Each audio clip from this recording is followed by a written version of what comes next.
It is time for us to go to the Wimmera report, and after we heard earlier from Sammy White about those Southern Mallee Giants, I'm going to get the impression of both that, but also the Warwick Eagles' performance against Nil. And to join us from the Warracknabeal Herald is our one and only Scotty Stewart. G'day, Scotty. How are you? Yeah, I'm going well, thanks, Wayne. Okay, the Warwick Eagles chanced to win their first match last weekend over at Nil, but the Davis Park boys said no, we're not letting that happen. And Drew Schneider came out and in a match-winning performance off his own boot, booted 7 and they beat you. Yeah, exactly right. Hit nail on the head with young Drew there. He bagged 7, but he bagged 5 of the third quarter goals that the Nil kicked, and the game that broke the quarter that broke the game open. And young Drew's kicked five goals. He had 1-6 at one stage in the first half out of 2-8, and not with the goal kicking boot on, and then just straightened everything up and ended up with a match winning 7 out of 8. So dominated proceedings up forward, and the Eagles boys, they just didn't have an answer up there in defence. But once again, just sort of struggled a bit with the score, and only 2 goals there to three-quarter time. So just still in those struggles and finding their way forward and trying to convert the goals. Yeah, they are. Young Drew Schneider, by the way, has played down at the Ballarat Rebels, so he is an absolute gun. Young Tom Driscoll plays well. Darcy Honeyman too, in a good effort from him on your side. Cole Cheney, the veteran.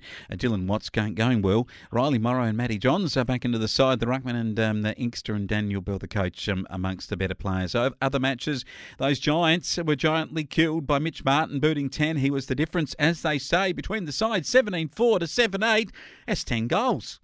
Yeah, that's exactly right. And you would not have picked that over between these two sides, although the Saints were back on the home deck.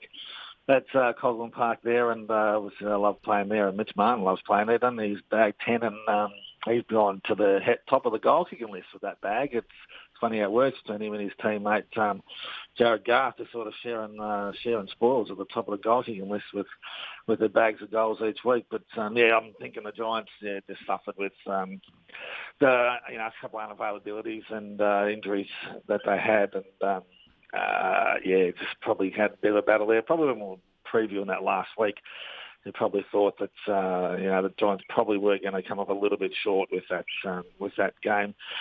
Yeah, hindsight's a great thing to say all that stuff, I know, but the Saints, they just continue to impress, and they've not locked in, but they're going not too bad in that second position at the moment. But then you'd think the way they're going, they should hold down that spot, and could have a match up with either the Giants or Dingle later in the season.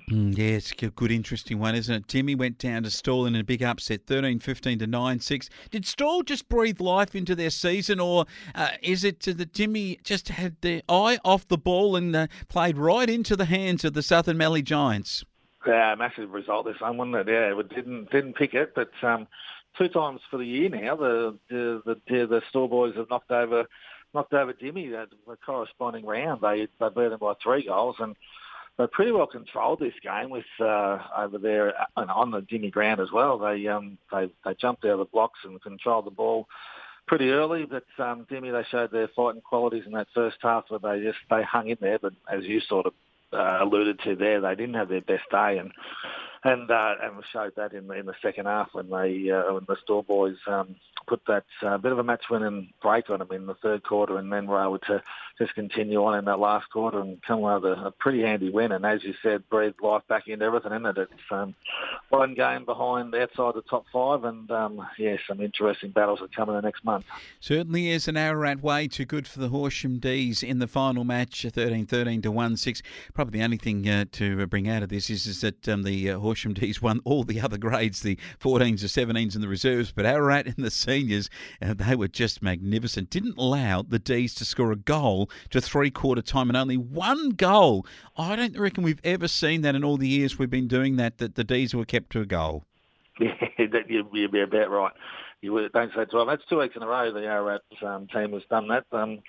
Did it to the Eagles the week before, and then to Horsham last weekend. So their percentage, I didn't take any notice of it, but I'm thinking their percentage has gone up about 50% over the last couple of weeks. And only allowed one goal to get through. But, look, they, as I said last week, there were a couple of suspensions from coming out of the Ararat boys. But, it didn't seem to faze them too much. The strength in their twos.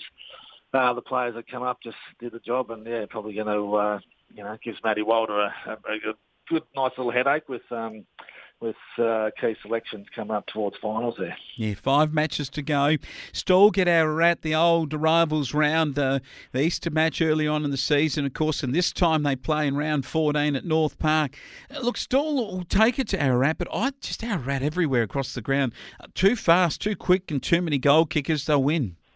Yeah, a bit like, you're an undefeated team after 12, 13 rounds, well, you deserve your favourite every game you go into, and until they suffer that loss, you cannot go against it. An interesting one here at North Park. They're going to be playing there. I think it's for the first time Stall this year. I think that's right. But whether that makes a difference or not, I'm not sure. But they're going to take a fair bit of confidence out of last week's game. Last week's win against Dimboola in this clash, but it could just fall a little bit short in what should be a pretty good Grampians game, isn't it? Oh, it is. It is a battle of the Grampians, and the Southern Mallee Giants take on Dimboola, the battle of the Mallee. This is a beauty of a game out there, and I'll tell you what, the Giants, they're going to need to do their best and play their best up at Hopetoun, and if they want to celebrate at their own hotel afterwards, which is their big pub night, they better get out there and win it.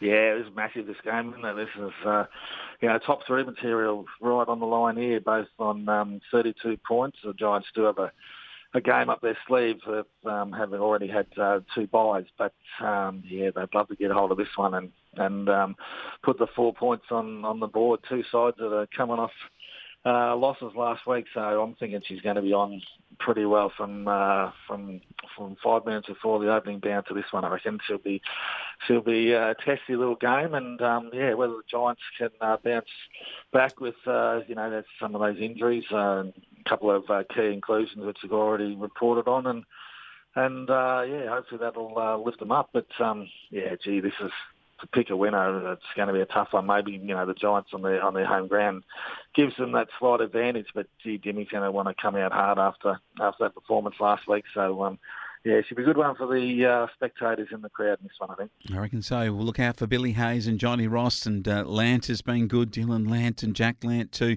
Probably Jack Lant and Luke, I reckon, will probably take each other on in what is a pretty good match of football in this game. Lou White, I'm talking about, will take each other on with Marnie out of the side this week.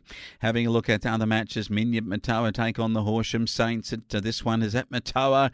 A bit of pressure on Minya Matawa because the Stall side could get that upset win at some point in time and put some pressure on that 5th place.